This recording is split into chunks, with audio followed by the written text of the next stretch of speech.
Ce vendredi 10 mars, Ramzy Bedia fête ses 51 ans.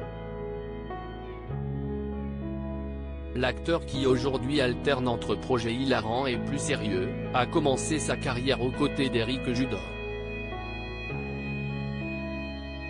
Des débuts marqués par une rencontre plutôt cocasse. On ne présente plus Ramzy Bedia.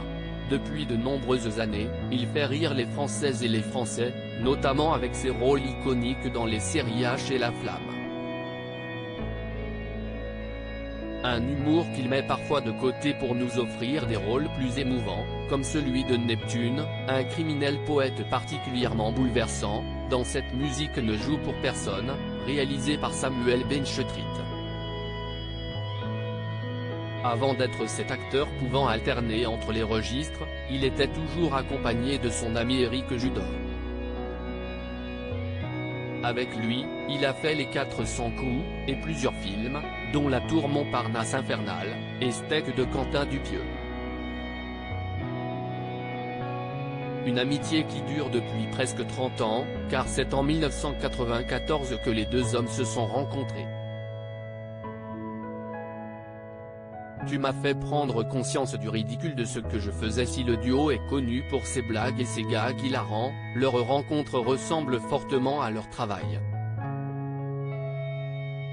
Dans une interview pour Combini en 2020, Ramzy était revenu sur sa vie, et sa carrière, et notamment le moment où il a rencontré Éric. L'acteur raconte qu'il était vendeur de parfums quand il est tombé sur son acolyte. La rencontre s'est déroulée dans un bar qui s'appelle le Comptoir aux Halles. Les deux hommes entrent en même temps en faisant des blagues au videur du bar, qui leur dit de discuter entre eux. C'est ainsi qu'ils sont devenus amis.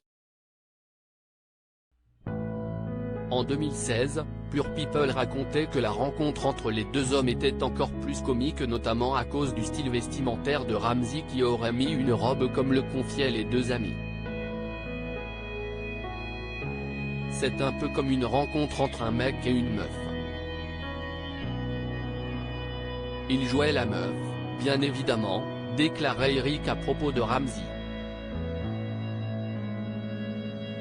Une rencontre qui a abouti sur des moqueries, qui a quelque peu blessé l'acteur qui fête aujourd'hui ses 51 ans. Tu m'as fait prendre conscience du ridicule de ce que je faisais. Ça m'avait un peu blessé. Je te le dis aujourd'hui, mais c'est pas passé cette blessure. Après cette rencontre cocasse, les deux hommes ont été poussés par leurs amis respectifs dans leur envie de faire du stand-up.